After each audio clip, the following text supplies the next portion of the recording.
An Indiana woman who bought her grandmother's hoarder house for $20,000 to save it from being taken by the state has opened up about what she found inside and how she is working to transform it into a stunning home for her family. Brandy Hagewood told Realtor.com that she purchased the 3-bedroom home in Angola, Indiana, in December 2022 when her grandmother, Marian, was moved into a nursing home. Under state law, when a person is moved into a care facility, the state takes over the individual's properties and then sells them at auction upon their passing. Marian asked her family if they could purchase her home to prevent the state from taking it. Hagewood, who was raised by her grandmother and spent much of her childhood in the Angola home, couldn't bear the thought of losing it.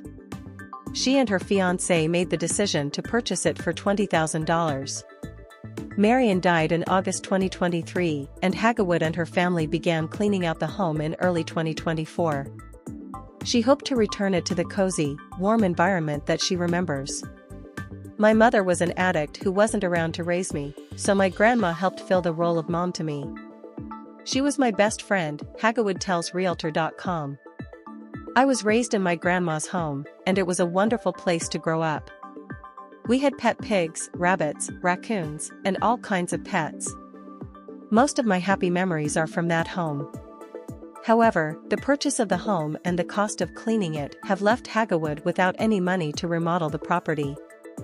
On her GoFundMe page, she explains that she is now unable to afford the money needed to pay for dumpsters to dispose of the trash in the home.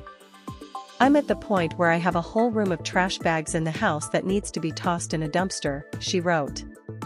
However, renting a dumpster ranges anywhere from $600 to $1,200. "I currently cannot afford this. Donations will go towards getting a dumpster and helping with cleaning expenses. Anything extra will go towards remodel and bills.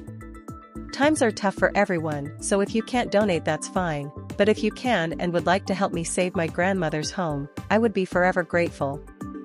Hagewood, who has been chronicling her work on the home on social media, says that she hopes by sharing her story, she can spread a message of hope to anyone else who is struggling with hoarding. Her grandmother had not always lived in that kind of state, Hagewood shares. "She wasn't always a hoarder, so it used to be a beautiful, clean home," she tells Realtor.com. "She was the most giving person I've ever known. She lived on the property most of her life, and she loved it more than anything."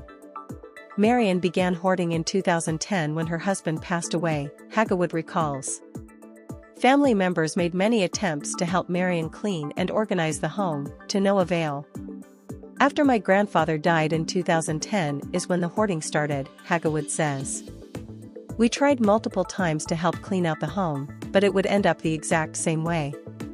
During COVID, her health started to decline and she had to have amputations, so she bought a tiny home and put it on the property as the big house had become unlivable. She desperately did not want to go to a nursing home. She wanted to live out her days on the property. She did rehab, stayed with other family members, and stayed with me to try and stay out of the nursing home," Hagewood says. "She has tackled the living room, bedrooms, and den," she says. "A big bulk of stuff was removed. I still have to finish the kitchen, laundry room, and garage," she says. "I want to get it emptied so I can evaluate damages. It's taken a while, because my partner works a lot of overtime to help keep us afloat, and I have 3 children. Her ultimate goal is to live there with her children. I'm hoping the home itself is salvageable and we can just remodel," she says. "If not, we will have to rebuild on the property. I'll have to sell our current home for the funds and stay with family to do it either way." She adds that she's feeling good about bringing attention and awareness to hoarding and mental illness, because so often hoarders and their family feel so much shame,